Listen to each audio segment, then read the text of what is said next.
নুসরাত শহরের একটি কলেজে পড়ত। সে মেধাবী, আত্মবিশ্বাসী এবং স্বপ্নবাজ একটি মেয়ে। ছোটবেলা থেকেই তার মা তাকে শিখিয়েছিলেন, পর্দা শুধু কাপড় নয়, এটি তোমার মর্যাদা ও আল্লাহর প্রতি ভালোবাসার প্রকাশ। কলেজে গিয়ে নুসরাত দেখল অনেকেই তার হিজাব নিয়ে মন্তব্য করে। প্রথম দিকে তার মন খারাপ হতো, কিন্তু সে মনে মনে ভাবত, আমি আল্লাহর সন্তুষ্টির জন্যই পর্দা করছি, মানুষের প্রশংসা বা সমালোচনার জন্য নয়। একদিন ক্লাসে নতুন এক ছাত্রী এলো, সাইমা।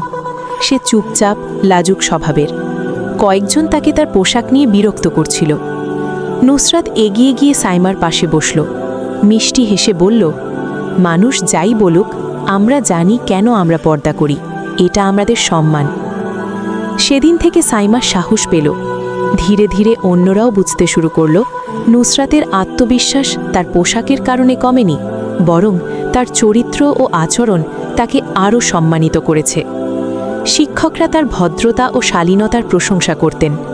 একদিন কলেজে নারীর মর্যাদা বিষয়ক আলোচনা সভা হলো। নুসরাত সেখানে বলল, পর্দা আমাকে সীমাবদ্ধ করেনি, বরং আমাকে আমার মূল্য বুঝতে শিখিয়েছে।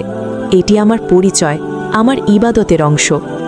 তার কথা শুনে অনেকের দৃষ্টিভঙ্গি বদলে গেল। কেউ কেউ বলল, আমরা ভুলভাবে ভেবেছিলাম।